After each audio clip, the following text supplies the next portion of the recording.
Hello students, welcome to Mad Educators, another official YouTube channel, Mad Educhemistry, specially designed for chemistry, and I am your online educator for the subject chemistry. In this today's session, we will discuss the class 12th first unit solution,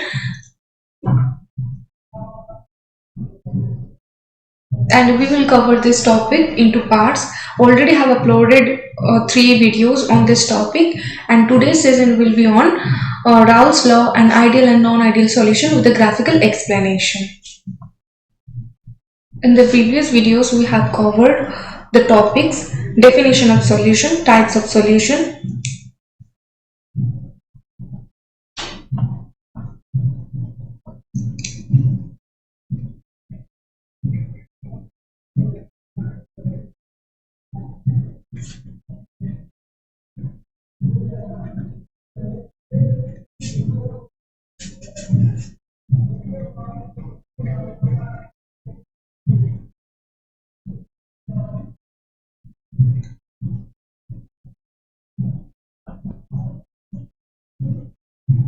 number 3, expression of concentration of solution of solids and liquids,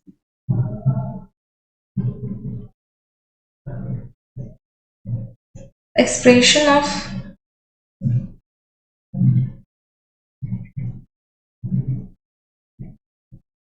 concentration of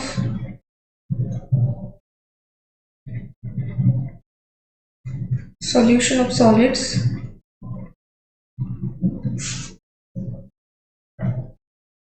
in liquids. Then also covered molarity, molality, mole fraction, mass percentage, volume percentage, ppm.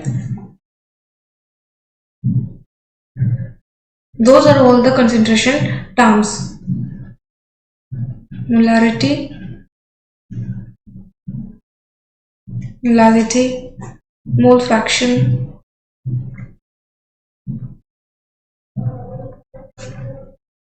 ppm,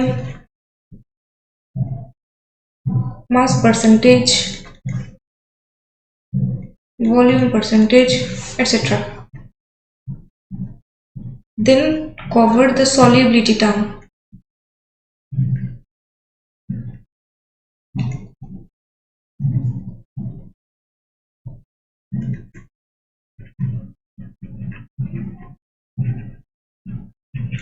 Solubility of gases,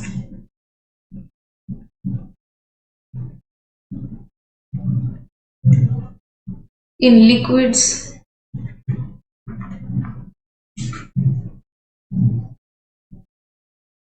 then Henry's law,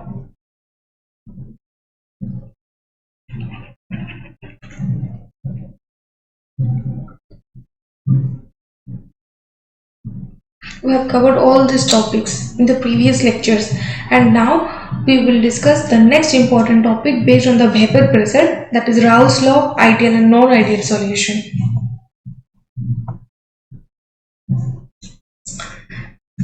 introduction में क्या है, liquid liquid solution exhibit vapour pressure based on the nature of their components. Understanding vapour pressure helps explain boiling point, distillation and other solution behaviours. The Raoult's law states the partial vapor pressure of each component is proportional to its mole fraction and vapor pressure in the pure state. So Raoult ने एक statement दिया है जो actually vapour pressure के ऊपर है. Like आप यहाँ पर देख सकते हो, the partial pressure vapour pressure of each component. इसको इलाबोरेट करने के लिए हमने एक इलास्ट्रेशन, जैसे आप देख सकते हो यहाँ पर एक सॉल्वेंट पार्टिकल की एक सॉल्यूशन है एंड सॉल्वेंट पार्टिकल की एक सॉल्यूशन है. अगर इन दोनों को हम कंबाइन करते हैं तो जो मेडअप होता है ना, वो होता है सॉल्यूशन. ठीक है, तो यहाँ पर आप देख सकते हो यहाँ पर दो सॉल्वेंट के मॉलिक्यूल्स एंड द सॉल्यूट के मॉलिक्यूल्स दोनों ही प्रेजेंट है. जो ग्रीन वाला है ना, वो सॉल्वेंट के मॉलिक्यूल्स है एंड द ब्लूइश कलर में जो है ना, वो है सॉल्यूट के मॉलिक्यूल्स. तो क्लोज्ड कंटेंट जार है यहाँ पर. तो यहाँ पर जो सॉल्वेंट है ना, यहाँ पर जो वेपर, यहाँ पर तो वेपर बनेगा. ठीक है, तो जो वेपर है ना, ये इक्विलिब्रियम में पहुंचेगा. क्लास 11 में आप एक यूनिट था ना जो इक्विलिब्रियम, वहां पर आपने देखा होगा कि इक्विलिब्रियम पर ही जब गैसियस, जैसे ये जो सॉल्वेंट है ना, इससे वेपर जो बनता है, इनिशियली सॉल्वेंट से वेपर बनने की जो टेंडेंसी है ना वो ज़्यादा होगा। उसके बाद ये इक्विलिब्रियम पर पहुंच जाएगा जहाँ पर सॉल्वेंट से वेपर एंड वेपर से सॉल्वेंट एक इक्वल मात्रा में होगा, लाइक एक इक्विलिब्रियम पर पहुंच जाएगा। ठीक है, तो उस टाइम पर जो सॉल्वेंट की जो वेपर बनेगा इस कंटेनर में, ठीक है, वो जो वेपर होगा और कंप्लीटली सॉल्वेंट मॉलिक्यूल से ही बना होगा। ठीक है, वहीं पर अगर हम सॉल्यूट की जो जार है ना इसको अगर कंसीडर करते हैं तो यहाँ पर आप देख सकते हो कि जो सॉल्यूट की जो वेपर प्रेशर क्रिएट होगा वो कंप्लीटली सॉल्यूट पार्टिकल से ही बना होगा।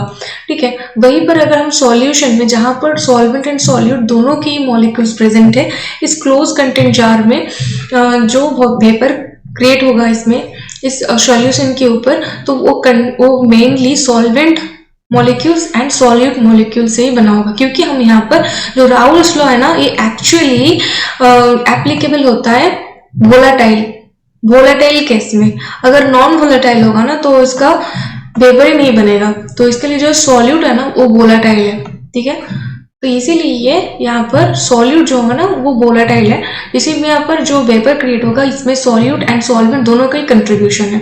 ठीक है, अगर जो प्योर फॉर्म में जो सॉल्वेंट है, ठीक है, इसका वेपर पी नॉट से हम हमेशा जो pure form of vapour pressure है उसको रिप्रेजेंट करेंगे, चाहे वो सॉल्वेंट का हो या चाहे वो सॉल्यूट का हो। ठीक है, अगर इसमें सॉल्वेंट को अगर ए से एंड सॉल्यूट को अगर हम बी से डिनोट करते हैं ना तो जो सॉल्वेंट का जो वेपर प्रेशर क्रिएट होगा प्योर फॉर्म में तो हो जाएगा P0A and for solute P0B।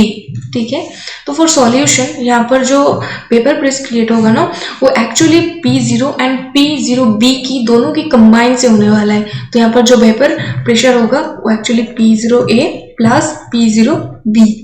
ठीक है, इससे जो टोटल वेपर प्रेशर है ना तो हम PT मान लो PT से हम total vapour pressure of the solution define कर रहे हैं। ठीक है, क्योंकि जो वेपर बनेगा वो एक्चुअली जो सॉल्वेंट का है यहाँ पर होगा, सॉल्यूट का यहाँ पर होगा, तो सॉल्यूशन में दोनों का ही कंट्रीब्यूशन होगा। ठीक है, जो वेपर बनेगा यहाँ पर मॉलिक्यूल दोनों का ही पाया जाएगा, लाइक सॉल्वेंट का भी एंड सॉल्यूट का भी। क्लियर? ये राउल्स लॉ एप्लीकेबल है basically to non volatile non electrolyte solutes dissolved in a volatile solvent. जो सॉल्यूट पार्टिकल्स है ना उसका जो नेचर होना है वो एक्चुअल में non volatile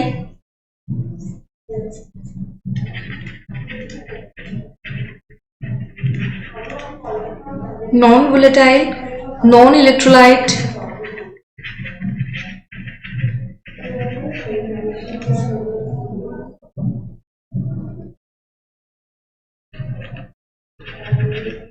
and also dissolved in volatile solvent. जो सॉल्वेंट है उसे भी वोलाटाइल होना है, otherwise the solute must not dissociate और associate upon dissolving and the intermolecular forces between the solvent and solute should be similar to those between the solvent molecules are alone.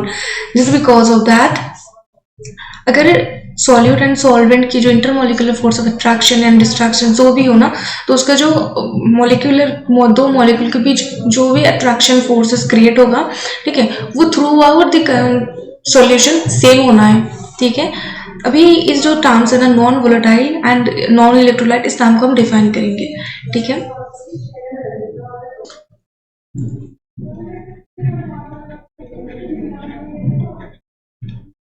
पहले हम जान लेते हैं कि नॉन वोलेटाइल एक्चुअली होता क्या है। The solute does not easily vaporise,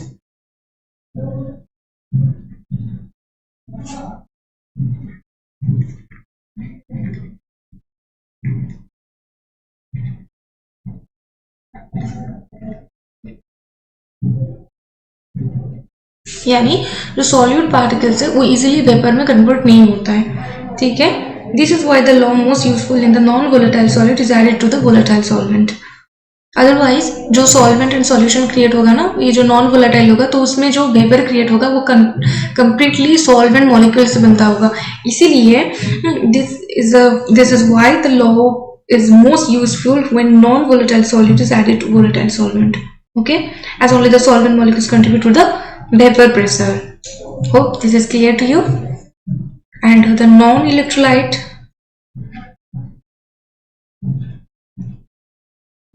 जो टर्म नॉन इलेक्ट्रोलाइट है, ये actually the solute does not ionize into multiple particles.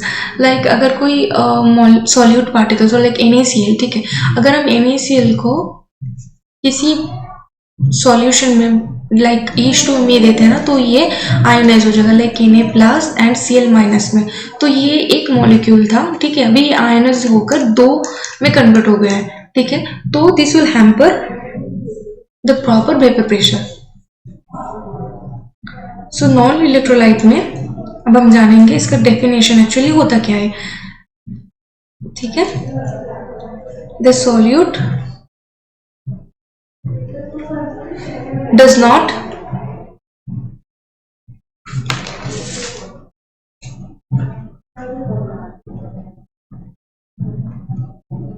ionize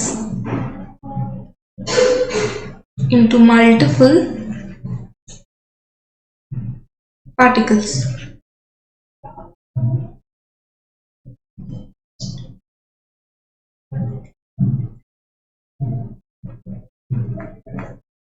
When dissolved in the solvent.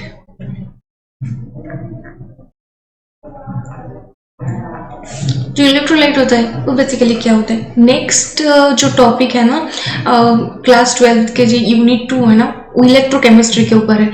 तो हम वहाँ पर इलेक्ट्रोलाइट्स के बारे में बहुत अच्छे तरीके से जानेंगे। तो अभी के लिए आप समझो कि इलेक्ट्रोलाइट जो है जो प्रॉपर एक सॉल्यूशन में आयन में कन्वर्ट हो जाता है, ठीक है। एंड नॉन इलेक्ट्रोलाइट है जो सॉलिड पार्टिकल्स है ना, वो कोई प्रॉपर सॉल्वेंट में भी आयोनाइज नहीं होता है, इसे नॉन इलेक्ट्रोलाइट कहते हैं, ठीक है।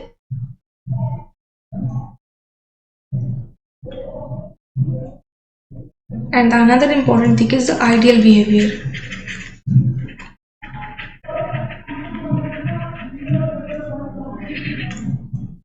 What does it mean by the ideal behavior of a solute? The solute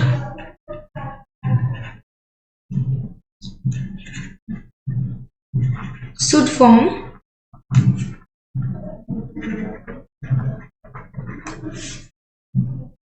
an ideal solution with the solvent.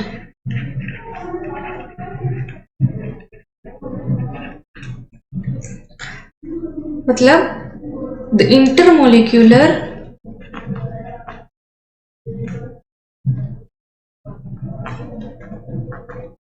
forces, यानी ये जो solvent molecules and solute molecules है, अगर इसको हम सॉल्यूशन बिल्डअप करते हैं ना, तो इस दोनों के बीच कोई तो फोर्स ऑफ अट्रैक्शन क्रिएट होता है ना, तो through out this solution,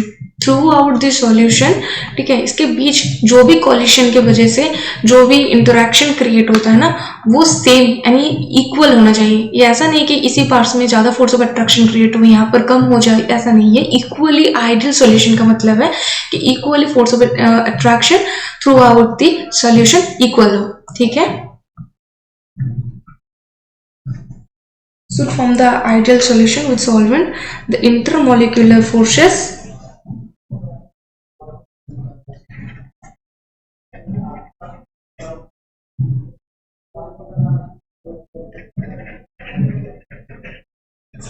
solvent solute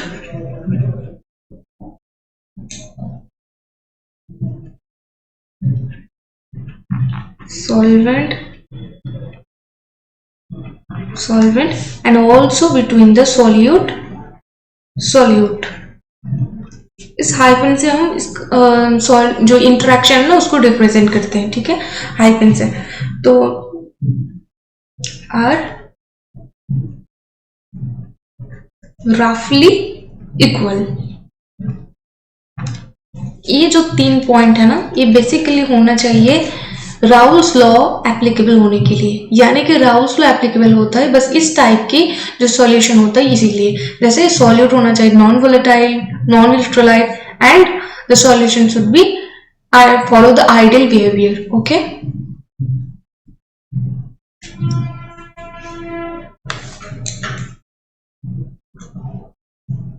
अभी इस राउल्स लॉ में क्या बोलते हैं, like the partial vapor pressure of each component is proportional to its mole fraction and vapor pressure in the pure state, okay।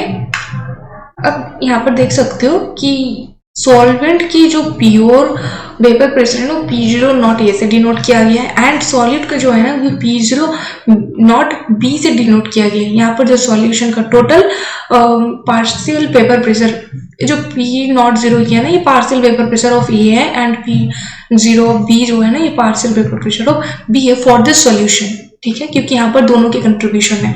Partial मतलब क्या है कि टोटल नहीं है, इसमें और भी किसी के इन्वॉल्वमेंट है जिसकी वजह से पार्शियल यानी टोटल नहीं है। यहाँ पर क्या था ना कि सॉल्वेंट में ना यहाँ पर टोटल जो है ना वो actually paper total vapour pressure of A की वजह से क्रिएट हुआ। यहाँ पर कोई और पार्टिकल्स की इन्वॉल्वमेंट नहीं है, तो ये प्योर फॉर्म में। ठीक है, वहीं पर सॉलिड के लिए भी ये प्योर फॉर्म में, बट इन सॉल्यूशन यहाँ पर दो पार्टिकल्स के प्रेजेंस है, इसीलिए ये फॉर ए जो है ना ये होता है partial vapour pressure for A and partial vapour pressure for B.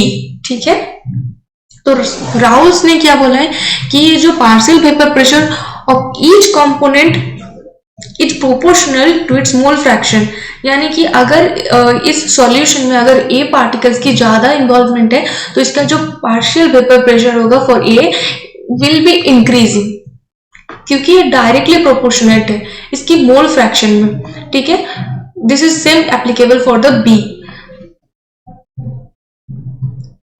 So इसका जो मैथमेटिकल एक्सप्रेशन है तो फॉर पी ए का ए, ठीक है, एंड फॉर बी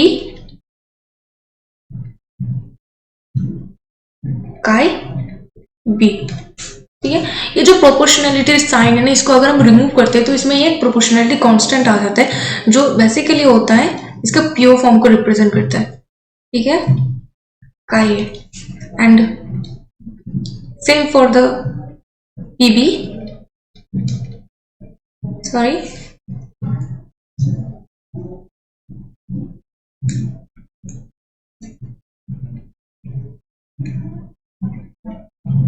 ठीक है, तो this is for P A and this is for P B. Actually हम ये जो क्लास 12 की सॉल्यूशन टॉपिक है बेसिकली ये बाइनरी सॉल्यूशन के ऊपर, इसीलिए यहाँ पर टू कंपोनेंट्स को लेकर हम यहाँ पर डिफाइन कर रहे हैं। ठीक है, जैसे सॉल्वेंट एंड सॉल्यूट, ये represent for the solvent and B represent for the solute. ठीक है, तो ये जो सॉल्यूशन बन गया है ये एक्चुअली इसका जो पार्शियल वेपर प्रेशर है, ठीक है, वो डिपेंड करता है इसका मोल फ्रैक्शन की जो सॉल्यूशन में हो, चाहे वो ए के लिए हो या चाहे बी के लिए हो, तो ये डायरेक्टली प्रोपोर्शनेट होता है यार, यही है राउल्स लॉ। ठीक है, तो मैथमेटिकली यहाँ पर जो हमने बोला था पी टोटल जो पी है प्लस पी बी है, अब यहाँ पर देख सकते हो हमने वही लिखा है। जो पी टी है तो वो है pure form of P A and pure form of P B. ठीक, तो ये तो प्योर फॉर्म में नहीं है क्योंकि यहाँ पर ये जो दोनों की इन्वॉल्वमेंट है तो प्योर नहीं होगा यहाँ पर, तो इसलिए P A plus P B हो जाएगा। ठीक है, तो P A plus P B, not की यहाँ पर रिमूव कर दिया क्योंकि यहाँ पर तो प्योर फॉर्म में नहीं है ना, दोनों की कंट्रीब्यूशन है तो ये प्योर नहीं है, इसीलिए यहाँ पर दोनों के कंट्रीब्यूशन है, इसलिए पी एंड पी बी। ठीक है, मैथमेटिकल अंडरस्टैंडिंग के लिए यहाँ पर ये किया गया है। अभी ये क्लियर हो गया आई थिंक। ठीक है, हमने यहाँ पर जो किया पी ए का A into pure form of A and beta जो है वो प्योर फॉर्म ऑफ बीटा से रिप्रेजेंट करता है जो हम यहाँ पर किया है। ठीक है, hope this is clear to you all.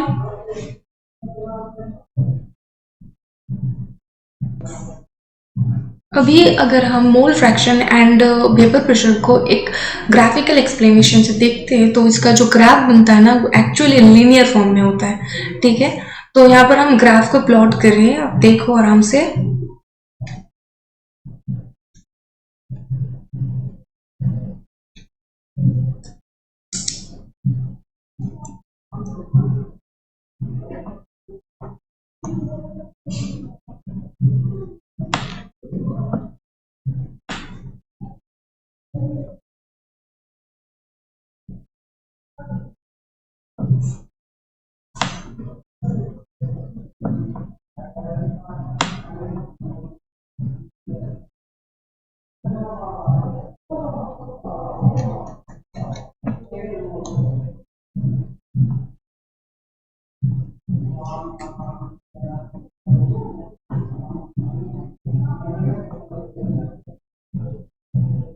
अगर हम एक्स एक्सिस को मोल फ्रैक्शन से डिफाइन करते हैं एंड वाई एक्सिस को अगर हम वेपर प्रेशर से डिनोट करते हैं ना, तो उसमें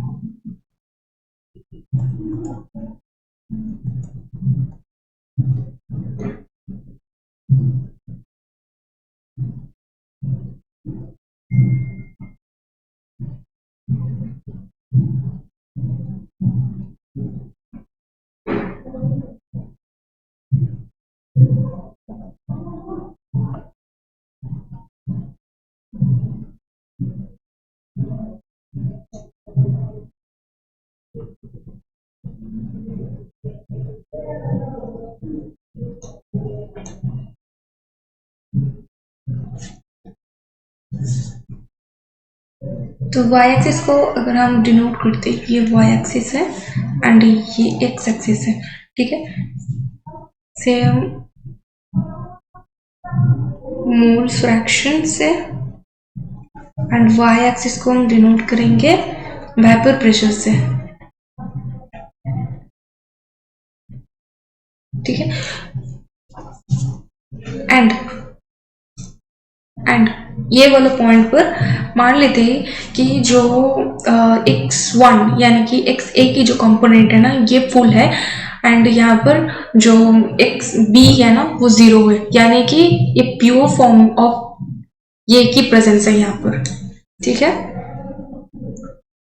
तो xa is equal to 1 and x2 is equal to 0, यानी कि यहाँ पर प्योर फॉर्म ऑफ ये प्रेजेंट है। एंड फॉर दिस पॉइंट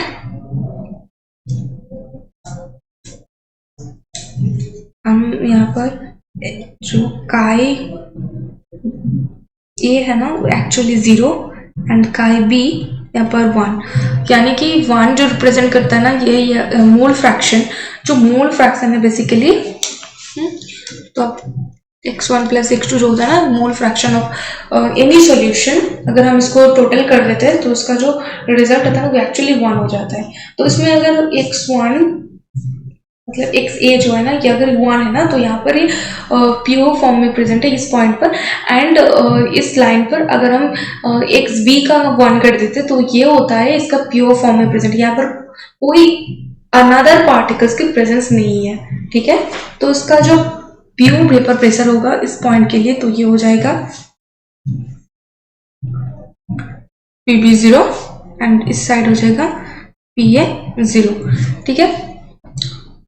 अगर हम 1 से इंक्रीज करते करते XB की तरफ जाते हैं, ठीक है, तो इसका जो ग्राफ होगा वो लीनियर होगा, ठीक है, इस टाइप से। एंड अगर हम XB से XA की तरफ आते हैं, ठीक है, तो ये भी लीनियर ही होगा, ठीक है। और and x1 plus x2 is equal to 1 है, तो अगर इसका जो टोटल वेपर प्रेशर है जो हमने इस स्लाइड पर देखा है कि P0A and P0B is equal to P total, ठीक है। तो इसका जो इंडिविजुअल PA जो वेपर प्रेशर है एंड PB जो वेपर प्रेशर है ना इस साइड से इस साइड जाने के बाद, तो इसका जो P टोटल हो जाएगा ना ये हो जाएगा P टोटल, जो PT है ना वो P0A प्लस P0B हो जाएगा, ठीक है। तो यहाँ पर लिखा हुआ है, आप देख सकते हो कि PA and PB very linearly with XA and XB. The total vapor pressure is the sum of the partial pressure. जो partial pressure था उसका ये total vapor pressure है, ठीक है। Hope this is clear to you all. अभी case of non volatile solute, अगर जो सॉल्यूट पार्टिकल्स है अगर वो नॉन वोलेटाइल हो, यहाँ पर हमने पहले ना 3 केसेस जो हमने देखा था राउल्स लॉ एप्लीकेबल है, ठीक है। उसमें जो 3 केसेस देखे थे आपको शायद याद होगा, लाइक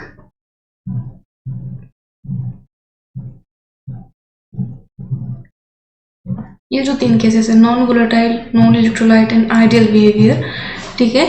तो इसमें जो नॉन वोलेटाइल केस था ना, the solute that does not easily vaporise, ठीक है। तो अगर नॉन वोलेटाइल केस हो जाएगा तो इसमें जो सॉल्यूट पार्टिकल्स है, ठीक है, तो वेपर में पार्टिसिपेट ही नहीं करेगा, ठीक है, यहाँ पर वेपर में पार्टिसिपेट ही नहीं करेगा। तो यहाँ पर अगर ये ब्लू वाला पार्टिकल जो है ना, अगर रिमूव हो जाता है, यानी ये तो प्रेजेंस ही नहीं करेगा कि ये वेपर में कंट्रीब्यूशन करेगा। तो अगर ये जो वेपर होगा ना, ये purely formed of solvent particles present होगा यहाँ पर। तो सॉल्वेंट पार्टिकल अगर प्योरली प्रेजेंट होता है तो इसमें जो वेपर प्रेशर है ना, तो इसमें जो P0B का जो पार्ट है ना, ये डिलीट हो जाएगा। तो P0A is equal to PT हो जाएगा। जो टोटल वेपर प्रेशर है तो दोनों से बनता होता ना, तो अभी तो ये बनेगा P0A is equal to PT, यानी कि जो total vapour pressure of the solution is equal to the pure vapour pressure of the solvent. Same same हो जाएगा, ठीक है।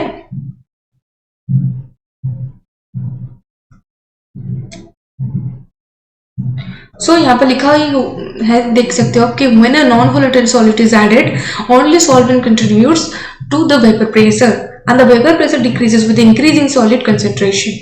Vapor pressure lowering, इसे vapor pressure lowering किस कहते हैं? Like vapor pressure decreases with increasing the solid concentration. यानी कि मान लो जी वही जार है, ठीक है, जहां पर ये जो बॉक्स वाला बना रहे हैं ना, ये मान लो कि ये सॉल्वेंट की है, ठीक है, एंड ये राउंड राउंड जो डॉटेड है ना, ये है सॉलिड पार्टिकल्स की। तो इसमें तो दोनों की यहाँ पर जो वेपर बनता है ना, इसमें कंट्रीब्यूशन था, ठीक है। अभी अगर इसमें solid particles non vaporise like non volatile हो, तो इसमें तो वेपर जो बनता है वो बेसिकली सॉल्वेंट पार्टिकल से बनेगा, ठीक है। तो इसका जो सरफेस है ना इस सॉल्यूशन का, इसमें तो solute solvent solute solvent solute solvent दोनों का ही है, ठीक है। अगर हम इसमें सॉल्यूट पार्टिकल्स इंक्रीज कर देते तो इसका जो सरफेस लेवल है ना, इसमें सॉल्यूट पार्टिकल्स की भी इंक्रीज हो जाएगा, ठीक है। तो जो वेपर बनता है ना, वो बेसिकली सरफेस से जाकर बनता है, या नहीं कि अंदर से कोई एक मॉलिक्यूल जाकर बाहर तक नहीं जाता है, क्योंकि सरफेस से ही वेपराइज होता है। तो सरफेस में अगर सॉल्यूट पार्टिकल्स की कंसेंट्रेशन इंक्रीज हो जाएगा तो जो अंदर की तरफ जो सॉल्वेंट पार्टिकल्स है ना, वो वेपराइज जनरली हो नहीं पाएगा, ठीक है। तो यहाँ पर बोल रहा है कि जो वेपर प्रेशर डिक्रीज होता है with the increasing of the solid concentration for the non volatile solute, ठीक है। अगर नॉन वोलेटाइल सॉल्यूट का अगर इंक्रीज कर देते तो वेपर प्रेशर डिक्रीज करते, यानी inversely proportional to the non volatile solute. Okay, hope this is clear. Okay, now coming to the next point, ideal solution. अभी आइडियल सॉल्यूशन क्या है? आइडियल सॉल्यूशन आर दो solution that follows the Raoult's law across the entire composition range, यानी कि जो solution हमने buildup किया था, ठीक है, throughout the whole solution, यानी कि every part of the solution, जहां पर जो भी पार्ट होगा वो राउल्स लॉ को फॉलो करेगा, ठीक है। इसीलिए एंटायर कंपोजिशन रेंज, जहां पर वो सारे के सारे जो components of solvent and solute है ना, जो सॉल्यूशन है वो राउल्स लॉ को फॉलो करेगा, तो वो हो जाता है आइडियल सॉल्यूशन। अब ये जो आइडियल सॉल्यूशन है ना, इसका कुछ की पॉइंट्स है, ठीक है। लाइक ये कब बनता है, कब? सो नंबर 1 पर आता है two liquids A and B, ठीक है, form ideal solution when they are similar in structure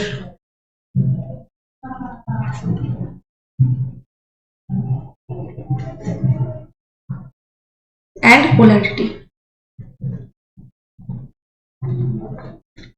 हमने पिछले लेक्चर्स में पोलैरिटी का इम्पैक्ट सॉल्यूशन बिल्डअप करने में वो जाना था, ठीक है।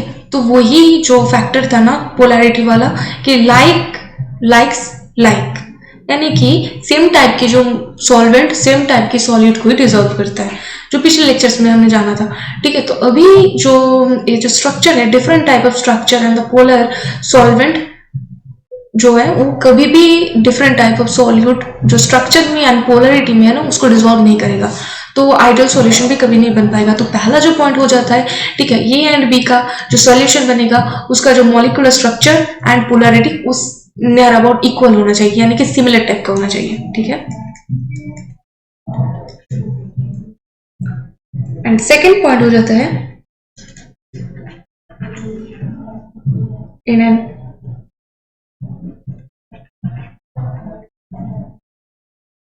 ideal solution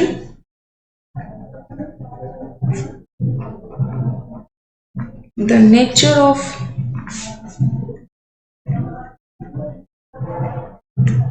molecular interaction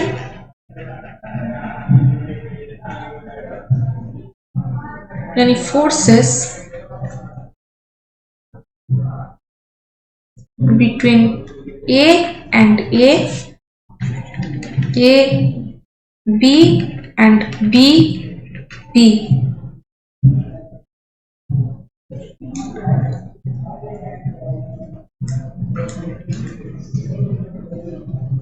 इसको हम इस टाइप से लिख लेते हैं, एक साथ ना लिखकर, B B is similar to those of A and B molecules, यानी कि ए बी, ठीक है।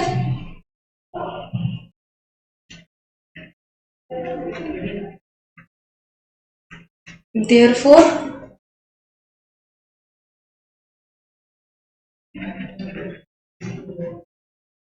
when such liquid are mixed together,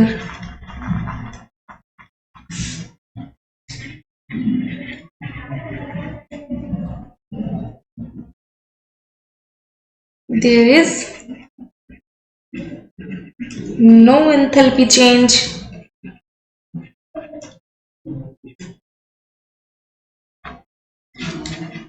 del represent the change, ठीक है, और the volume change,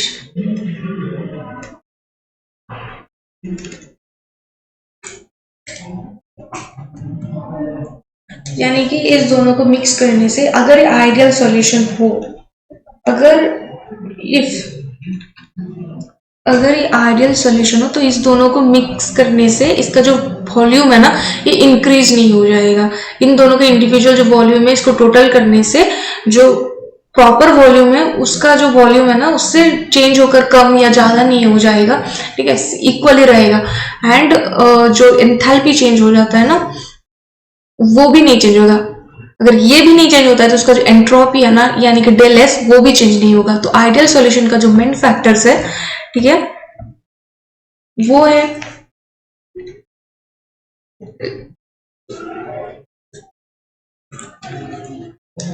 zero zero and del S is also equal to zero, ठीक है। And इसका जो ग्राफिकल एक्सप्लेनेशन होगा ना, ग्राफ होगा, वो प्रॉपरली जो ग्राफ था राउल्स लॉ का उसी से ही सिमिलर होगा, ठीक है।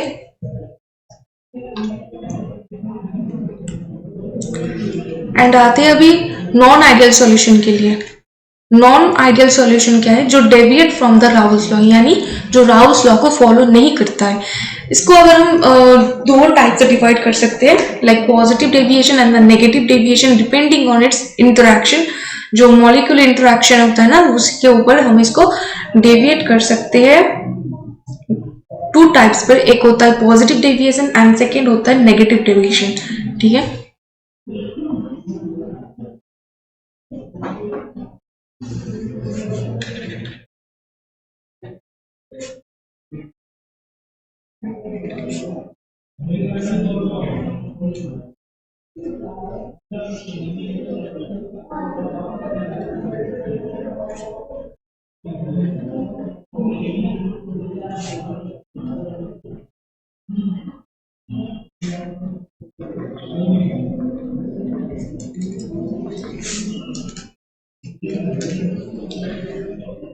ये पॉजिटिव डेविएशन क्यों है, नेगेटिव डेविएशन क्यों है? बेसिकली जो पॉजिटिव डेविएशन है ना जो वेपर क्रिएट हो रहा था वो इसमें ज़्यादा क्रिएट होगा एंड नेगेटिव में लेस क्रिएट होगा, ठीक है।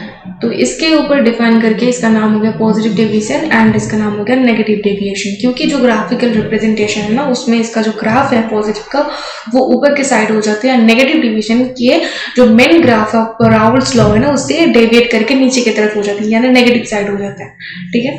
पॉजिटिव डेविएशन में जो molecular force of attraction between the two molecules A and B है ना वो बेसिकली वीकर होता है, यानी ए बी का जो molecular force of attraction between two molecules A and B is weaker. अब मान लो कि ये जो एक सोल्यूशन है ना, ठीक है, क्लोज्ड है, ठीक है, यहाँ पर ए है, ठीक है, एंड वाई पर दूसरा कंटेनर, ठीक है, वहां पर बस B B B B B B इस टाइप से, ठीक है।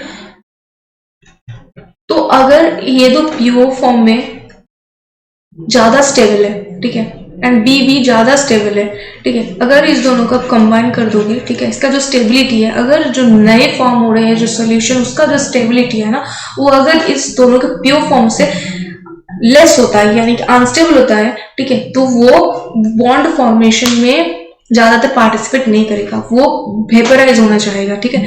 तो इसलिए जो सॉल्यूशन बनता है वो वेपर फॉर्म में ज्यादा क्रिएट हो जाएगा, तो वेपर प्रेशर जो है राउल्स लॉ की वो भी इंक्रीज हो जाएगा, क्योंकि जो मोल फ्रैक्शन है वो तो डायरेक्टली प्रोपोर्शनेट है, ठीक है, तो वो भी इंक्रीज हो जाएगा। इस वजह से जो सॉल्यूशन है ना अगर pure form of A and B से अगर ज्यादा स्टेबल ना होकर वीकर स्टेबल होता है यानी कि लेस स्टेबल होता है, ठीक है, तो उसका जो वेपर फॉर्मेशन होता है वो ज्यादा हो जाता है, इसकी वजह से इसका जो डेविएशन होता है वो पॉजिटिव डेविएशन हो जाता है, ठीक है।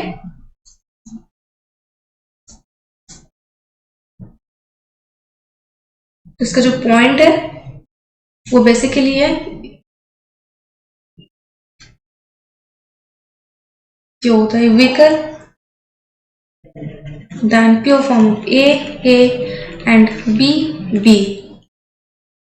ठीक है,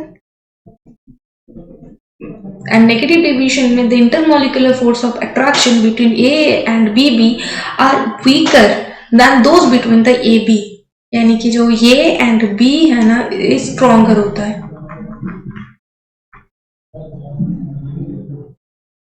A एंड बी से, यानी कि ए एंड बी वीकर होता है, जो नए फॉर्म होता है न्यू फॉर्म होता है ना वो ए बी से वीक होता है, इसका जो प्योर फॉर्म है। तो ये अगर यहाँ पर स्टेबिलिटी गेन कर रहा है तो ये क्यों वेपराइज होना चाहेगा, ठीक है, तो वेपर की जो अमाउंट है ना वो डिक्रीज हो जाता है, इसीलिए नेगेटिव डेविएशन हो जाता है।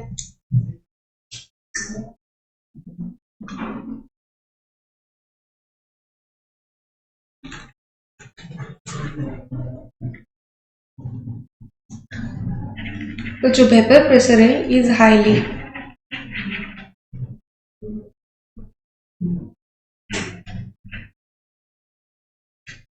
is higher than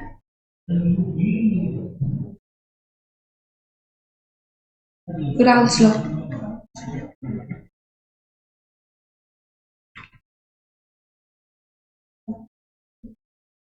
यहाँ पर जो भी मिक्सिंग वो पॉजिटिव होता है, जो H मिक्सिंग होता है वो भी पॉजिटिव होता है, ठीक है, एंड ये जो रिएक्शन होता है ये बेसिकली एंडोथर्मिक रिएक्शन होता है। टू टाइप्स ऑफ रिएक्शन होता है ना, एक एंडोथर्मिक एंड एक्सोथर्मिक, ठीक है, तो ये होता है एंडोथर्मिक रिएक्शन एंड इसका जो बॉइलिंग पॉइंट है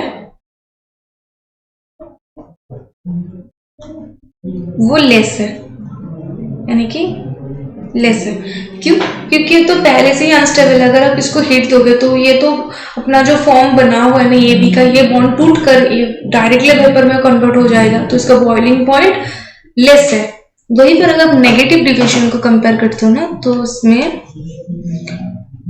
जो ए बी इंटरेक्शन है ना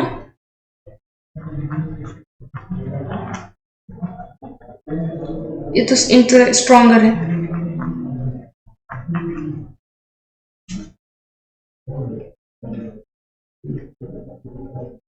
and each mix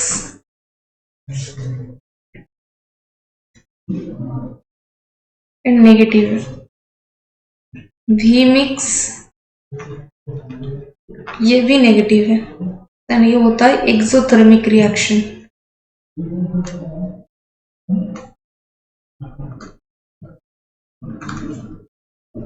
इसका जो बॉइलिंग पॉइंट है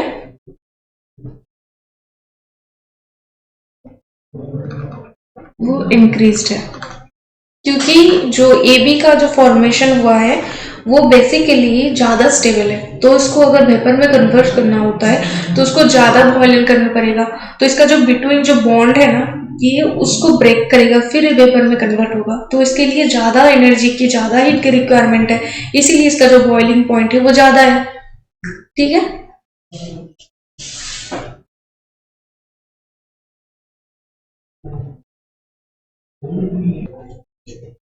For an example, for positive deviation,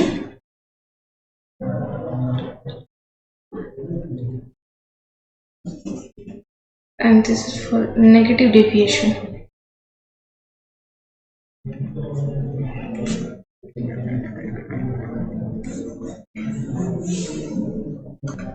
जो फाइनल कंक्लूजन होता है पॉजिटिव डेविएशन का वो होता है, this means that in such solution molecules of A और B will find it easier to escape than pure state, right. इसीलिए तो वेपर में बनता है। ठीक है, तो जो फाइनल कंक्लूजन होता है ये होता है, this means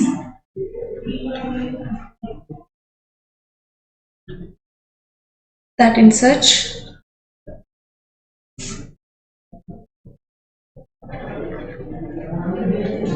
solutions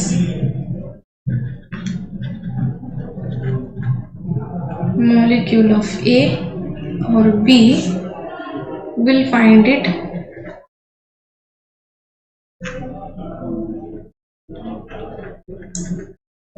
easier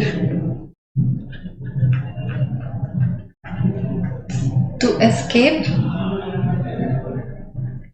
than in pure state.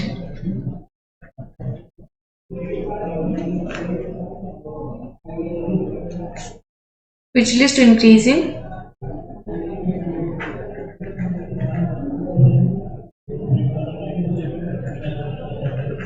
vapor pressure,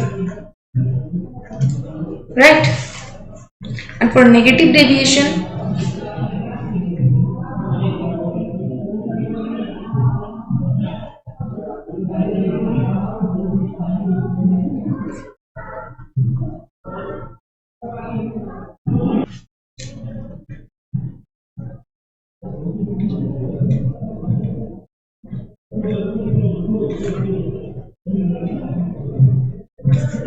the intermolecular force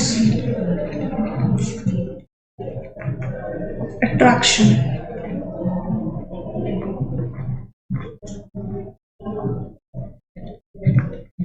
A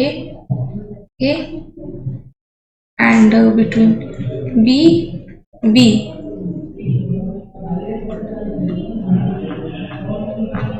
weaker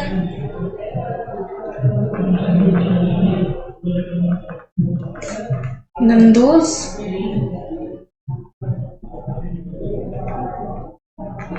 between A and B, which leads to decrease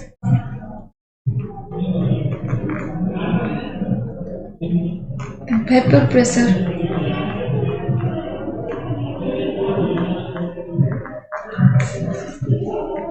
Right. For example, for the positive deviation, ethanol plus acetone. क्यों? Ethanol जो है ना, इसमें PO form में hydrogen bonding होता है। ठीक है, जब हम एसीटोन के साथ इसको देते हैं ना, डिसॉल्व करने की कोशिश करते हैं, तो क्या होता है कि जो हाइड्रोजन बॉन्ड है, तो इथानॉल के बीच बीच पर तो कहीं ना कहीं पे, जैसे मान लो कि इथानॉल है यहाँ पर, फिर इथानॉल है, ठीक है, हाइड्रोजन बॉन्ड होता है। ठीक है, इस टाइप से किसी और इथानॉल से हाइड्रोजन, एसीटोन डालने से क्या होगा कि इन दो इथानॉल के बीच में एसीटोन आ गया, तो प्योर फॉर्म में जो हाइड्रोजन बॉन्ड इसको स्टेबलाइज कर रहा था, ज्यादा स्टेबलाइज कर रहा था, एसीटोन के इन्वॉल्वमेंट में जो हाइड्रोजन बॉन्ड है ना वो ब्रेक हो जाता है, ठीक है, और in comparison to this pure state ये अनस्टेबल हो जाता है, यानी कि लेस स्टेबल है, ठीक है। तो इसमें जो वेपर प्रेशर है ना वो इंक्रीज हो जाता है, ठीक है। And for negative deviation, the mixture of chloroform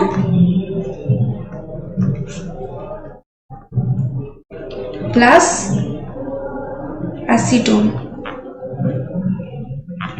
वही एसीटोन इथानल को डिस्टेबलाइज कर रहा था एंड वही एसीटोन क्लोरोफॉर्म को स्टेबलाइज कर रहा है, ठीक है। तो इसीलिए हमने पहले बोला था कि same type of structure and polarity जो राउस लॉ को फॉलो करने में हेल्प करता है, ठीक है। तो इसकी वजह से चेंज हो रहा है, लाइक देख सकते हो आप mixture of chloroform and acetone कैसे स्टेबलाइज हो रहा है ये, क्योंकि इसमें भी हाइड्रोजन बॉन्डिंग प्रेजेंट है।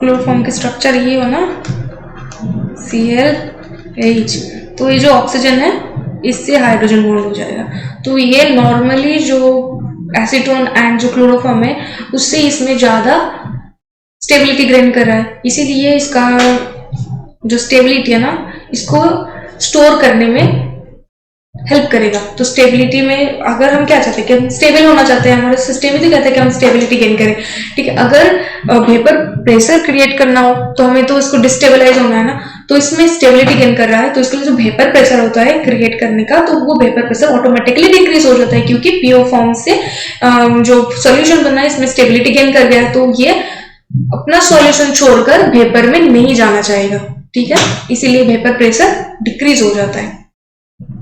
और एक एग्जांपल होता है जैसे फेनॉल एंड एनिलीन का नेगेटिव डेविएशन में, ठीक है। तो ये हो गया नॉन आइडियल सॉल्यूशन। एडिशनली बता दे कि जो हाइड्रोजन बॉन्डिंग होता है ये बेसिकली इलेक्ट्रोनेगेटिव एटम्स जैसे ऑक्सीजन, फ्लोरीन एंड नाइट्रोजन के साथ होता है, ठीक है। तो आज हम इस वीडियो में Rahul's law, ideal solution, non ideal solution के बारे में बहुत अच्छी तरीके से जाना, ठीक है। अगर आप इस वीडियो को लाइक करते हो,